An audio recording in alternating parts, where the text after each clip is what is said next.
living your story right now, in this moment. You know, no two stories are alike.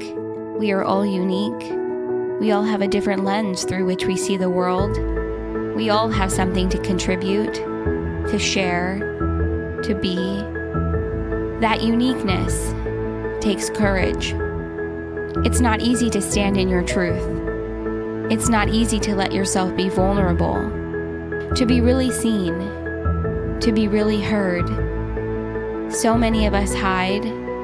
So many of us stay hidden. So many of us make the choice to step forward, to own who we are, to own our stories, to share our voice. The tide is turning. We're moving into a space of deeper vulnerability, courage, authenticity, and love. We're moving closer to greater self-love, self-acceptance, honesty, and empowerment. To get there, to get to that space, means we have to authentically share who we are. It means we have to authentically show up as our true selves. The magic is in sharing who you are. The magic is in sharing your story. That's where this series comes in. Own your voice. Love yourself. Stay true to your story. Dive deep into your vulnerability. Shine in your authenticity. Once you do, there's no stopping you. Stay honest. Stay brave. Stay true to who you are. Welcome to Seek the Joy podcast, the power of storytelling.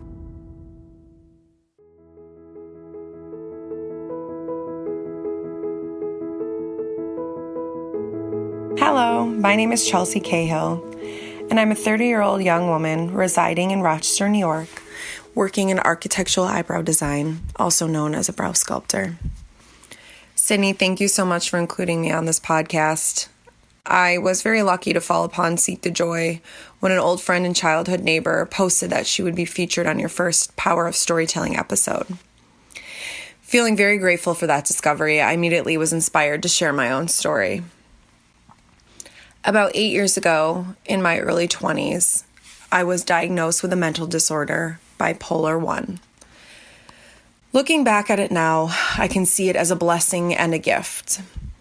I know many may think a mental illness and being a blessing or gift doesn't really usually go hand in hand, especially with how our society views mental illness or the lack thereof.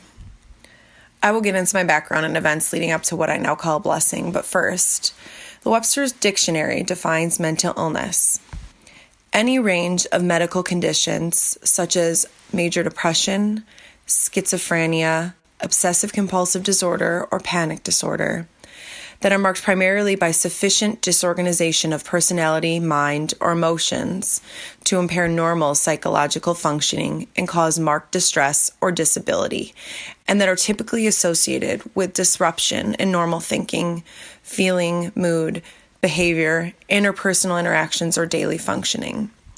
Some of the synonyms: craziness, delusions, depression, derangement, disturbed mind, emotional disorder, insanity, loss of mind, lunacy, madness, maladjustment, mania, mental disease, mental disorder, nervous breakdown, nervous disorder, neurosis, paranoia, personality disorder, phobia, psychopathy, psychosis, sick mind, troubled mind, unbalanced mind, unsoundness of mind.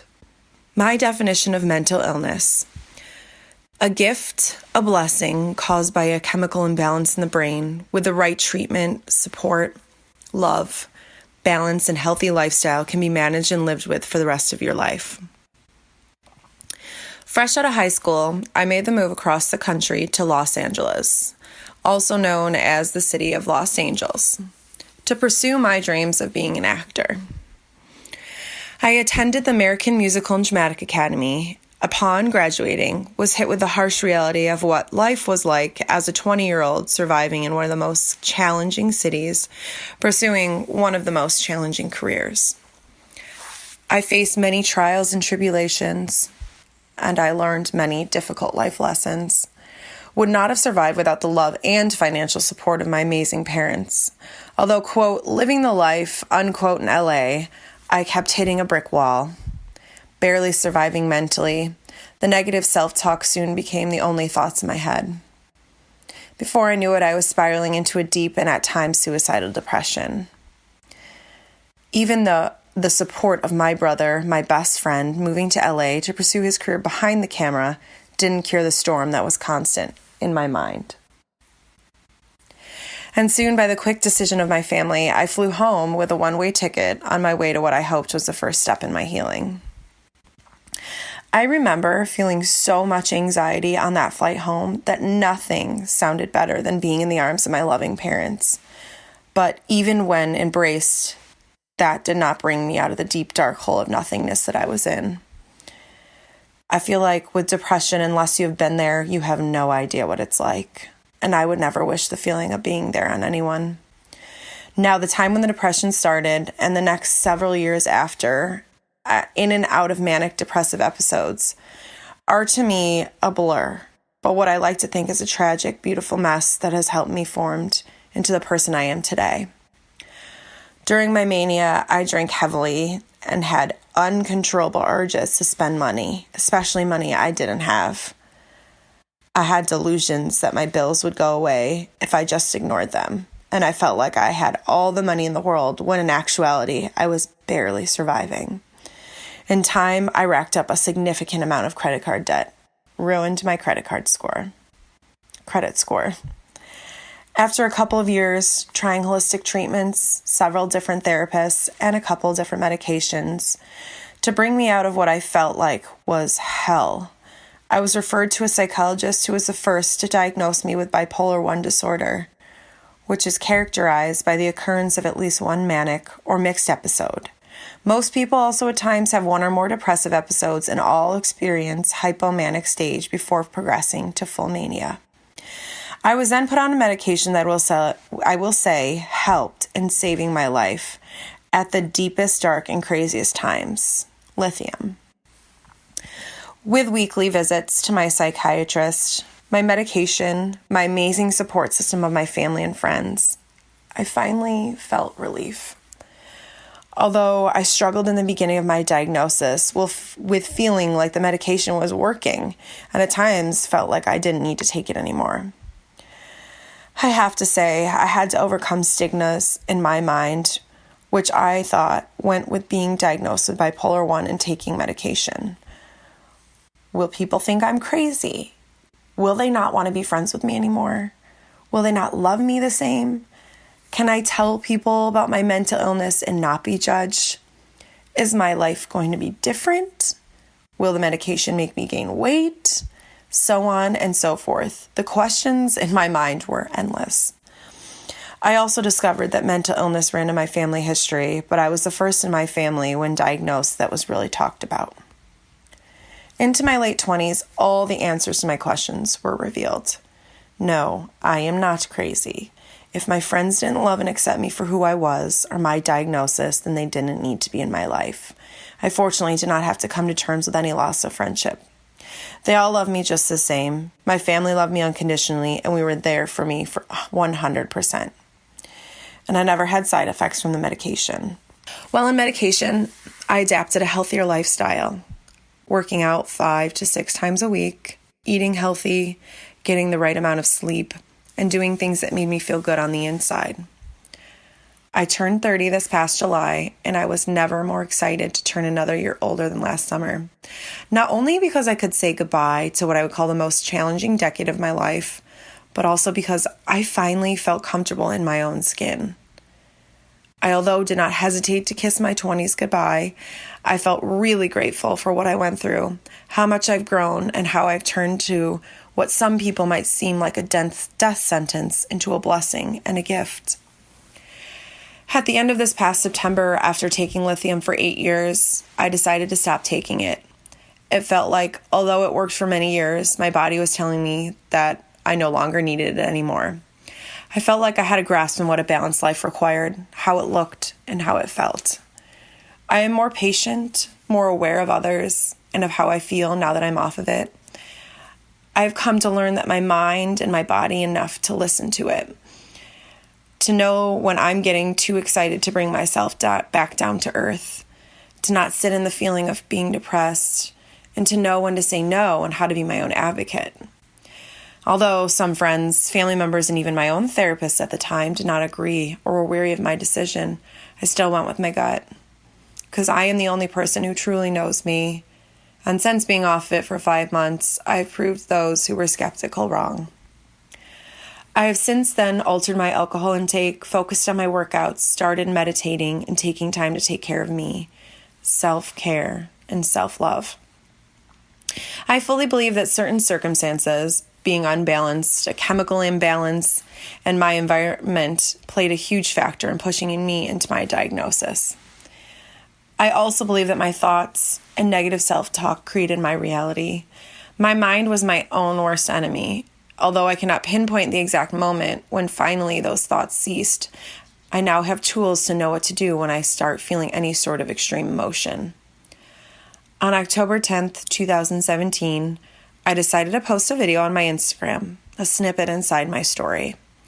Although most, if not all of my close friends and family knew of my diagnosis, I wanted to share with everyone about the gifts I have and hope that sharing my message would inspire others to speak up and not be afraid. Well, it so happened and unplanned that exact day was World Mental Health Day. The response was overwhelming. I received several messages from people who either have gone through a similar diagnosis or had family members who did. I have to admit, I was very fearful about revealing the skeletons in my closet, of course. But I know and have known that fear is just false evidence appearing real, and the opposite of fear is love, and I received enormous amounts of love and encouragement from my post. I have always known that I wanted to help and inspire others going through the same thing to not be fearful and know that it's okay to talk about it. Thank you for allowing me to share my story with you all. I learned that I can see the positive in my diagnosis. My biggest dream is to help teens and young adults and inspire them to ask for help and know that it's okay to talk about their mental illness.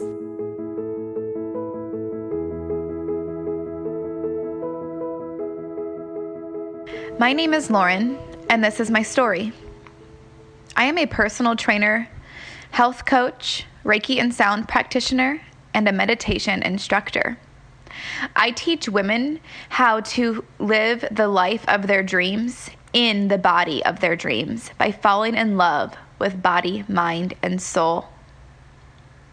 I teach women how to find their power, cultivate strength, and unleash the inner goddess within. I help women heal past traumas, limiting beliefs, and to completely rewrite their story and become a warrior. I do this so well because I have lived through this. I have lived a life of zero self-love and self-worth, but I conquered and persevered and fell so in love with myself. And here I am telling you my story. Self-love is the absolute root of it all. Before we can successfully love another, we must first love ourselves. And before we can ever achieve our dreams, we must first find self-love. I grew up in a home where self-love, respect, care, and worth were never really talked about. Frankly, because I don't think my parents had any themselves. I spent a lot of time alone. Both my parents worked. My sister is 7 years older than me, so growing up, we were not close at all. And then entering into my preteen and teenage years, even more time spent alone. And having zero self-love and zero self-respect, I sought out to others to give me love, to feel like I was worth something. I began hanging around with not the best crowd. I drank a lot, went to parties, and was just pretty wild. I did all of these things to fill this hole inside of me, to help me feel complete. And during those times of blackouts, I feel like I felt complete. Only the next day to wake up feeling awful and feeling even emptier. I became a teen mom. I had my son at the end of my senior year. Super scary. And I dove even deeper into this hole of lack. I definitely had postpartum depression, which I was not aware of by any means. And I felt like I was really spiraling out of control. I didn't know the first thing to be a mom. I didn't even love myself. How could I love somebody else? The second Hunter would go with his dad, I'd be at the closest party or with anybody who wanted to get drunk. When I did have Hunter, I was usually nursing a hangover. I'm definitely not proud of these moments, and it's extremely hard to discuss, especially to the entire world. But I know that there's women out there who can relate. And I know there's women out there in this exact same situation who needs to hear this. Who needs to hear that everything will honestly be okay. I couldn't maintain any solid friendships, and forget about relationships. I was so dependent on them for everything. I needed this other person, whether it just be a friend or a boyfriend, to make me feel good. I definitely wasn't happy in my job, myself, relationships, etc. Even when I met my now husband, I put him through a lot. I still hadn't found my self-love. I relied on him heavily, and I put a ton of stress on our relationship. But thankfully, I woke up. He woke up, and we began to evolve together. I went to my first Reiki treatment with a friend for her birthday. I had never even heard of Reiki before. And the second I met my Reiki healer, he looked at me and said, "Wow, you are powerful." I was looking at him rather confused. I had no idea what he meant. He just told me that I'm a healer. After getting my Reiki treatment, it's like everything fell into place. I had never felt so aligned before and so present. I went home and immediately began to look up how to be Reiki certified. So the Reiki led to yoga, led to training, led to meditation, led to this whole journey of finding myself and falling so in love with myself. I knew that it was time to branch out and show other women how it's possible for them as well. It was through each of my certifications that I gained incredible knowledge. Knowledge of my inner being, my higher self, being and connected to source energy. I called the power back into my own hands. I wrote myself love letters. I connected to source energy. I learned that I was source. I found alignment, and I learned to love my darkness as much as my light. I cut cords with those who I was negatively energetically attached to and connected to my divine feminine energy. I forgave myself. That is the biggest part of all of this, is forgiving yourself. And I still find myself at times when I'm driving down the road or lying in bed and things will come up from my past. Things that I am not too proud of, embarrassed of, times of me not being the best mother, times of me not respecting my body. And I have to forgive myself again. And that is okay, because I know that eventually I won't feel the need to forgive anymore. Eventually, I won't even think of this past anymore. It does feel like a whole other life. I can confidently say that. But the healing process is always a big journey. I learned that I am powerful. I am a goddess. I am my own healer. I learned that everything I was searching for in someone else is already inside of me. It was then that I found my success, professionally and personally, my happiness. I became healthier than ever. My body just naturally gravitating towards food that feels good, movement that is fun. And my marriage became so full of love and such an incredibly healthy relationship. Gosh, I have attracted the most amazing women into my life. I now have girlfriends who, instead of calling me to go out and get wasted, they call me to do a full moon ritual. I have surrounded myself with women who we inspire and lift each other up. We cheer each other on. And man, that is the only thing I've ever wanted in this life. I have an insanely close relationship with my son and my stepdaughter. I look in the mirror and I tell myself every day, I love you. I recently started a new practice when I'm showering. As I'm washing myself, I pause over each area of my body and talk about how thankful I am for it and thankful for everything that's done for me. My hair for growing long and strong, making it easier for me to donate it more often. My eyes for seeing my children and my husband. My smile for being so inviting and welcoming for people. My arms for hugging. My hands for healing. My chest as it protects my heart, which I shine so brightly onto others. My belly for carrying my son. My legs for dancing, and my feet for my journey. And I do this every day.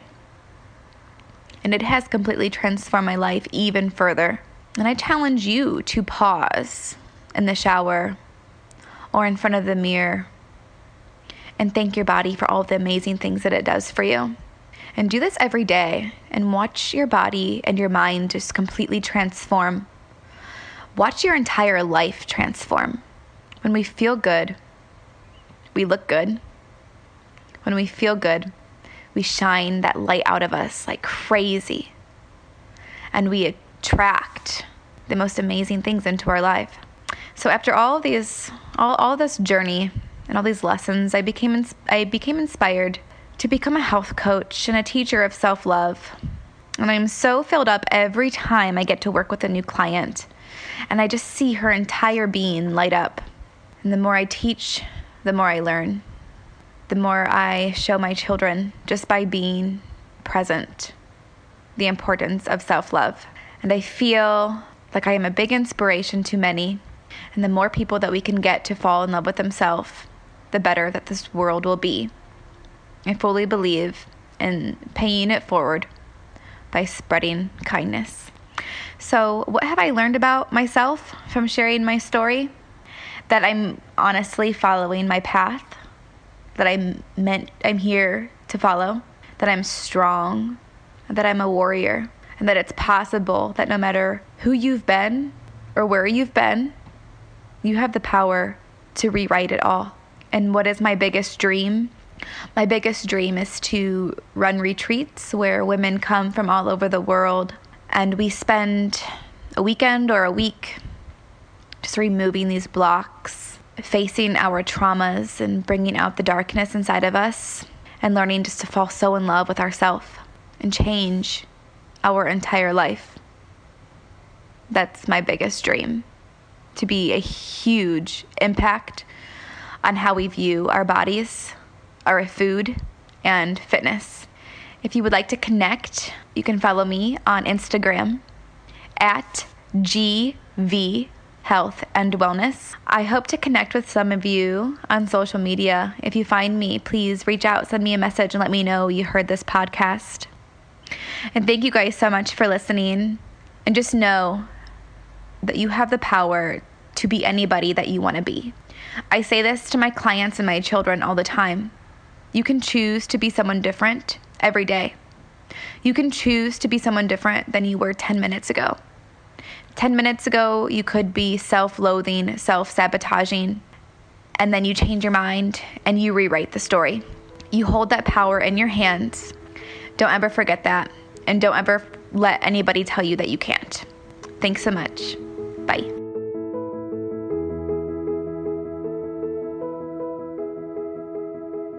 Our next story comes from Victoria Ann. learning to persevere through trials of many kind. Thank you for giving me this opportunity to provide hope and encouragement through the sharing of my story. My heart would be overfilled with joy if I can touch another through my testimony. I love the whole idea of Seek the Joy storytelling, and I'm so happy to be part of it. My name is Victoria, and I was born and raised in Minnesota, where I currently live. I'm a 23-year-old college student at the University of Wisconsin River Falls, where I will be graduating with a degree in international studies in May. In a few short months, this chapter will be coming to a close, and there were times I didn't know if my story would ever go on to the next chapter. My college years have been full of hardships, trials, and many disappointments. Halfway through the second semester of my freshman year of college, I began a downward spiral dealing with a mental illness, specifically bipolar disorder with suicidal thoughts. When my symptoms first manifested, I wasn't exactly sure what was happening to me, and I ended up dropping out of college and would never return back to that school. I went back home and got the help I needed by seeing my doctor and getting things under control the best way I knew how. That spring and summer, I worked on becoming stable, and I learned not only how to survive, but thrive. Even though I had to transfer schools and go through the whole college process all over again, I never got discouraged because I knew God had a better plan for me, and He was guiding me in another direction towards this new university and new people. I now see that each experience of my life is of great importance and matters to get me to my final destination. I had faith that God was all-knowing and He knew what was best for me at the time. I had to put my full trust in that while keeping a smile on my face despite the trials I was being put through. It would later teach me important life lessons that I would need for future struggles that I would face. God was preparing me for what was to come and giving me the necessary tools I needed to face future trials and setbacks. I entered into my sophomore year confident, even though I knew I was already one semester behind all of my friends and everyone else. Towards the end of my first semester at my new school, I started spiraling down again mentally, and this time I ended up in the hospital. Fortunately, I came back to school strong enough to finish the semester. During the end of my spring semester at my new school, I went on the online dating website Christian Mingle, searching for love because my heart's desires weren't being fully satisfied by God or myself. I felt empty inside and needed to fill my soul. I thought the only way I could do that was by getting a boyfriend, so that's exactly what I did. I fell fast for this guy and thought he was my true love. I quickly lost sight of everything that was important to me, my friends, family, school, even myself. It all started to go downhill because I was fixated on this new guy in my life, who I thought was everything to me. We ended up getting engaged a year later, and we were going to get married, but then I became manic. I couldn't deal with the fact that he didn't know how to handle my mental illness. This man I was about to marry was divorced and had 2 young children. I was searching for a family because I grew up an only child and had a genuine love for children. I fell in love with his children before I fell in love with the man I was about to marry. I was blinded by love and had no idea what I was entering into. I was a full-time college student, about to become a wife and mother to 2 young children. My mental health was stable when we first met, but about a year into our relationship, my symptoms started to manifest due to the stress of juggling school, taking care of 2 kids, and being a fiancé. It was too much for me. I had my breaking point where my mind and body said, enough is enough. I just couldn't keep on the way I was going, and we ended up breaking off the engagement, which left me hurt, broken, lost, and confused. When I moved back in with my parents, I was very suicidal and ended up having an attempt to kill myself to try and rid all the hurt and pain I was experiencing. The breakup brought me to one of the darkest times of my life. I couldn't see hope for a better tomorrow. I never thought I'd make it past this dark time. I really thought my story was over right then and there, but God wasn't finished with my story yet. This was just the beginning of my story. I never thought that I would live to be able to share it with others. I'm truly grateful to be able to share my story with you today and inspire you to keep living and fighting the good fight, because there is a light in the darkness. After my attempt and time spent in the hospital, I wanted so badly to start my last year of school. I was in the hospital in August and signed up for fall classes in September. I tried to go back, but it was too much for me to handle with everything I had just gone through weeks before. I accepted that school wasn't going to work out this year, and soon after, I started an 8-week intensive outpatient program that would change my whole life and bring me back to loving myself again. This program would help me begin the healing process. This program taught me forgiveness, how to be vulnerable, and showed me my strengths and how to work towards overcoming my weaknesses. The group magnified my strengths, not my weaknesses, and reminded me that as humans, we are all flawed. It also taught me that I am worthy of love and rescue. I worked on creating my own positive affirmations, and I learned how to go from grief to peace with acceptance. I didn't choose to stay a victim of the pain, but rather honor positive emotions instead. This program taught me to be present and allowed for a new chapter to unfold. The courage to show up, listen, try your best, and give it your all would be my turning point in my recovery. Even during what we think is a winter season can still be fruitful, and even in the dark season, we are all still rooted in God's love for us and can cling to His promises and truths. I believe that those who are more scarred are more useful. It's never the perfect who make the biggest difference. It's those who have been damaged, wounded, and crushed that God uses.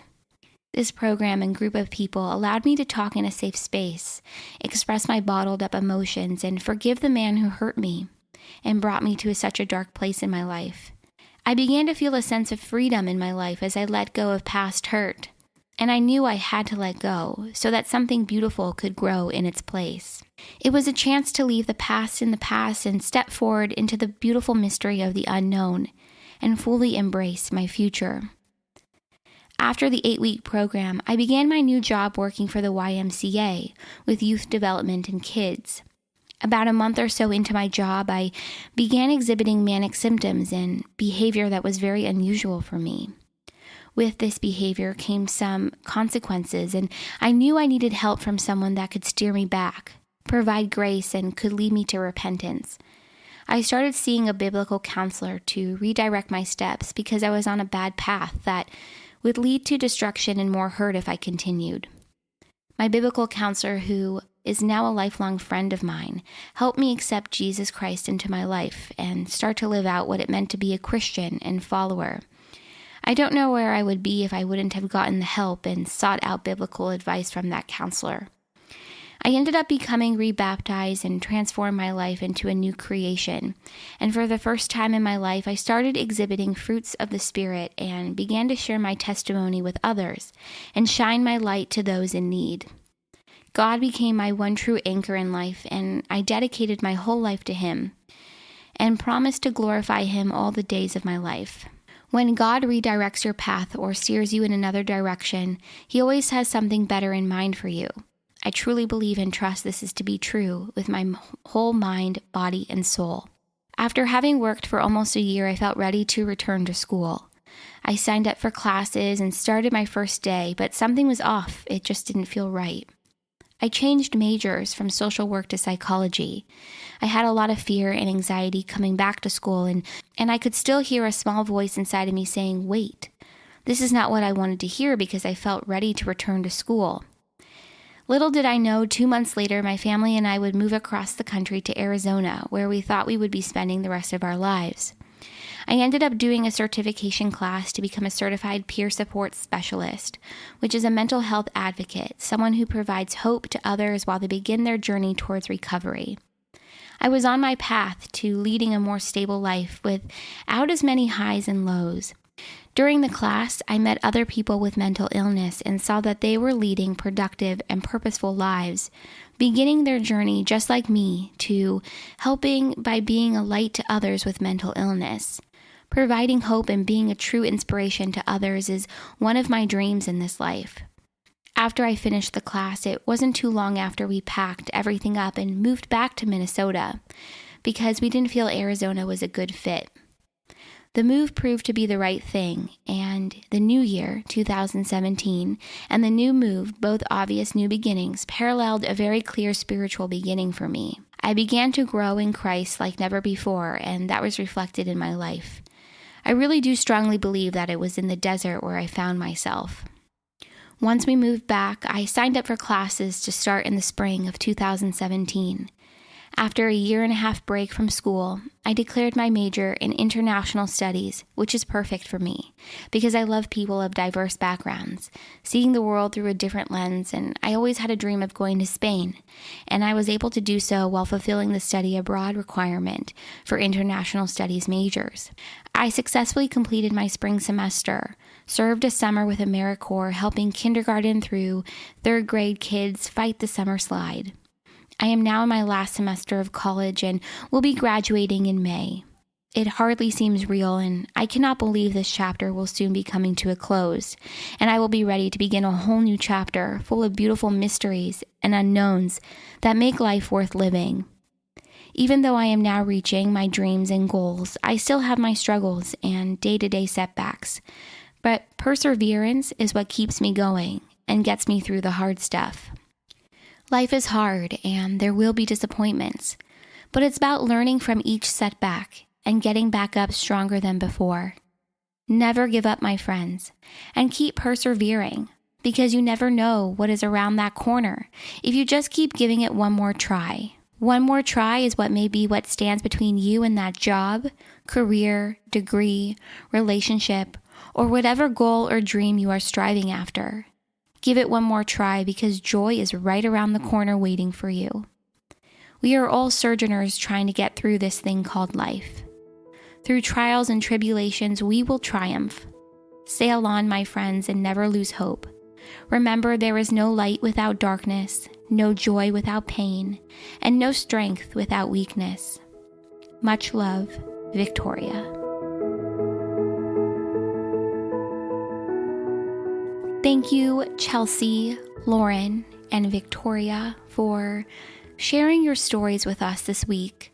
Your bravery and courage and willingness to be vulnerable left me feeling really inspired, and I know that everyone that is listening is going to feel the exact same way. This week we touched on mental health and mental illness, and I think the timing is no accident. So if you or someone you know is struggling with mental health, the Suicide Prevention Lifeline has 24 hours a day, 7 days a week, free and confidential support for people in distress, prevention, and crisis resources. That number is 1-800-273-8255. Never be afraid to reach out to friends or family or strangers. Never be afraid to share your story. At the end of the day, we all struggle, and it's about finding that community to support you and help you know and realize that you're not alone. I feel really honored and, to be perfectly honest, overwhelmed that I'm able to hold space for you to share your stories and to do my part, even if it's small, to support you along your journey.